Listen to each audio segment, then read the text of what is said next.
Oui, ben Amadou Traoré, sur la question. Oui, la situation des médias. Situation des médias. Déjà, permettez-moi aussi un commentaire introductif pour saluer aussi l'exercice. Comme l'a dit Sekou, c'est toujours bien parce que je le réclame souvent, que ces gouvernants communiquent sur leurs actions. Cela, c'est une question de redevabilité envers les populations et c'est une très bonne chose.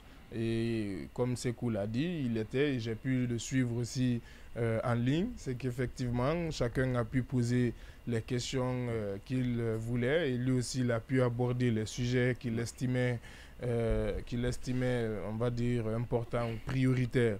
Donc, sur la question des médias, effectivement, j'ai aussi été très, très surpris aussi d'entendre de monsieur le Premier ministre Bahouri que la balle est dans le camp des médias et que justement, si les choses traînent, c'est à se demander même s'il n'y en a pas qui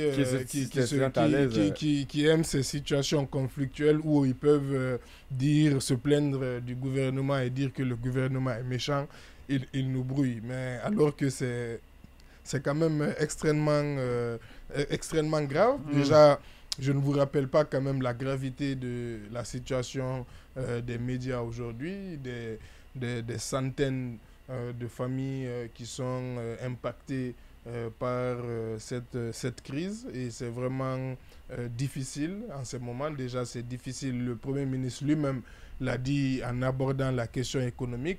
Il a reconnu que la situation économique est difficile. Elle n'est pas reluisante. Donc, on n'avait pas besoin de cet autre problème qui met au chômage technique des centaines de familles et dont d'autres aussi sont privées de salaire.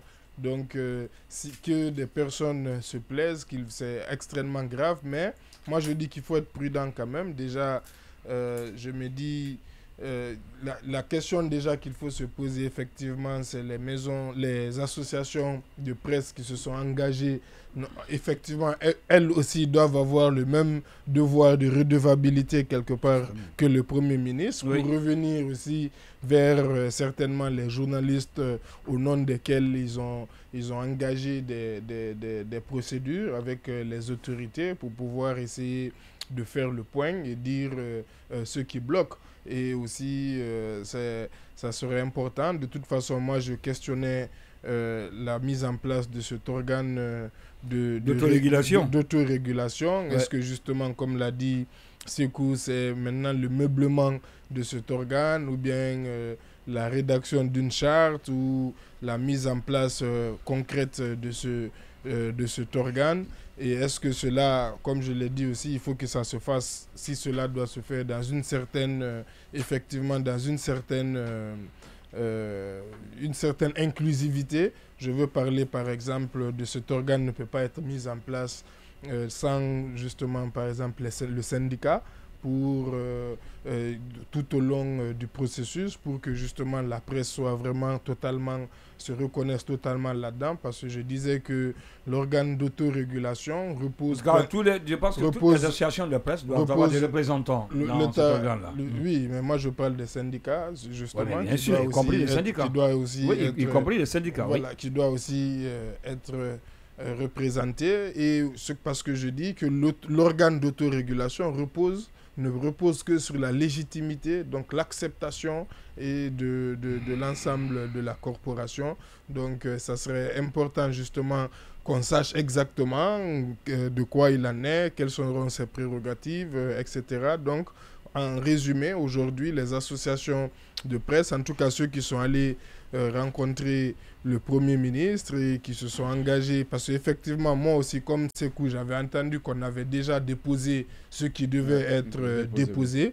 Donc, c'est vraiment une situation... Du coup, on est surpris, mais on continue à espérer de toute façon que les choses puissent évoluer, bien même si, moi, à titre personnel, justement, Sekou en parlait aussi, c'est que je faisais partie de ceux qui aussi étaient sceptiques et qui restait sur sa faim et attendait de voir le bout de ce processus. Et aussi, il faut interroger aussi cette... il ne faut pas aussi que ça soit une façon justement de diviser. Vous avez vu comment Sékou est automatiquement remonté. Ouais. Il faut aussi interroger... Ça peut être aussi, il faut aussi interroger le but recherché d'une telle déclaration du Premier ministre, parce que ce n'est pas aussi anodin. Est-ce que c'est juste pour justement se dédouaner lui et justement remettre, et si c'est les faits, bien entendu, remettre la responsabilité, la pression dans le camp des associations de presse et des journalistes. Oui. Dans tous les cas, c'est... Les médias de façon générale. Voilà, exactement. Oui. Et le fait aussi qu'on n'ait pas évoqué les médias, bien entendu, il a dit c'est son choix, et ensuite il a dit qu'il n'a pas abordé tous les sujets. Après, j'ai remarqué que les premières questions n'avaient pas trait à la situation aussi des médias. Donc cela aussi interroge aussi sur justement aussi l'état d'esprit de la presse. Est-ce qu'au sein de la presse elle-même, c'est vrai, tout le monde est concerné aussi par cette histoire, et c'est aussi...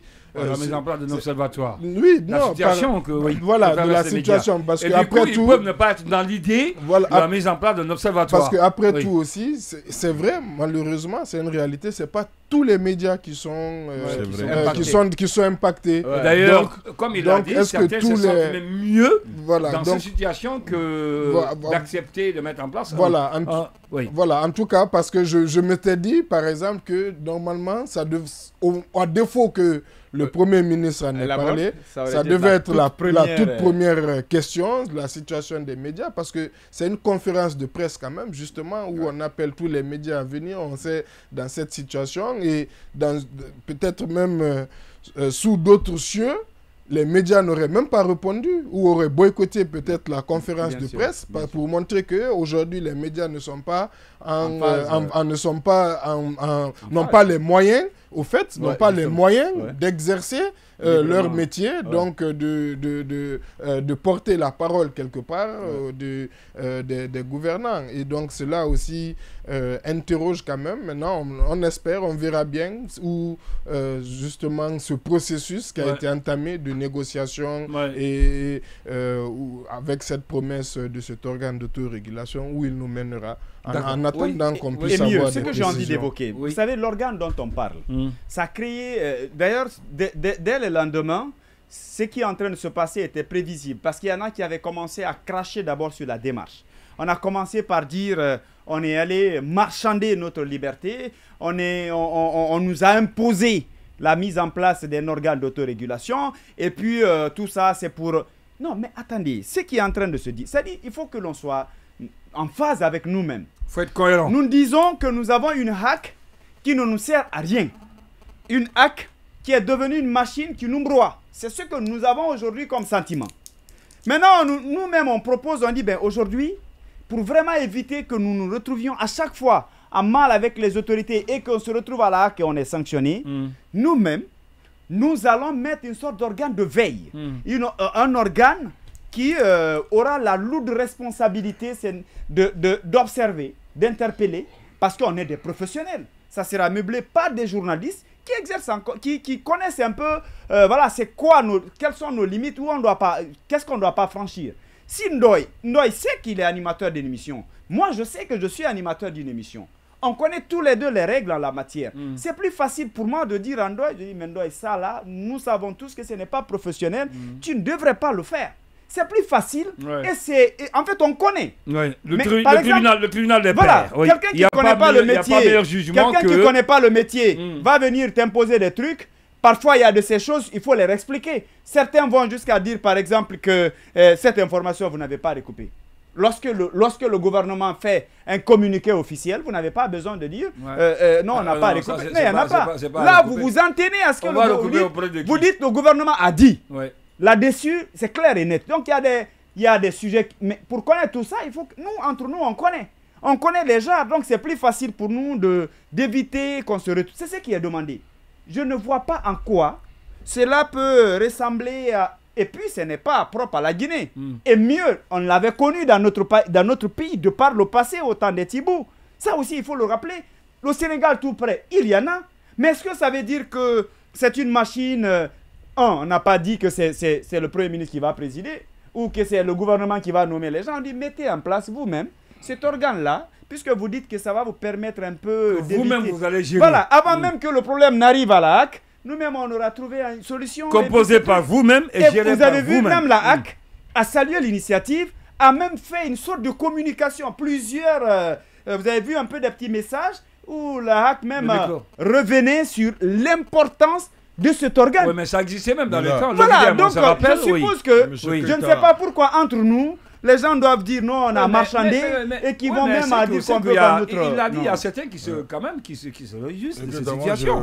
On a toujours dit. Oui, rapidement, on va aller à la pause. Oui. De douanier la HAC, on est en train de faire en sorte que, mais la HAC connaît bien la situation que nous sommes en train de vivre. La plupart de ces gens sont des journalistes très expérimentés. Donc la question, ce n'est pas de savoir les personnes qui sont là pour sanctionner si elles sont professionnelles ou pas. La vraie question, sont-elles intègres? C'est ça la question, puisque même en cas de création d'un tribunal de paix, vous savez qu'il peut avoir des intrusions. C'est bien possible que l'État puisse professionnalisme et l'intégrité à la fois. Mettre sa main à distance dans ce tribunal de paix. Sauf que ce n'est pas le pouvoir qui va nommer. Non, ce n'est pas le pouvoir qui nomme, mais le pouvoir est capable. Le pouvoir est capable par la suite. Vous savez, on va prendre l'histoire de la CENI. Quelqu'un envoie sa femme à la CENI, après c'est cette femme qui va s'affronter. C'est une vérité. On se connaît entre nous. On peut mettre l'observatoire composé des journalistes qui, à la longue, seront corrompus aussi. Pourquoi il parle d'intégrité? Il n'a pas menti.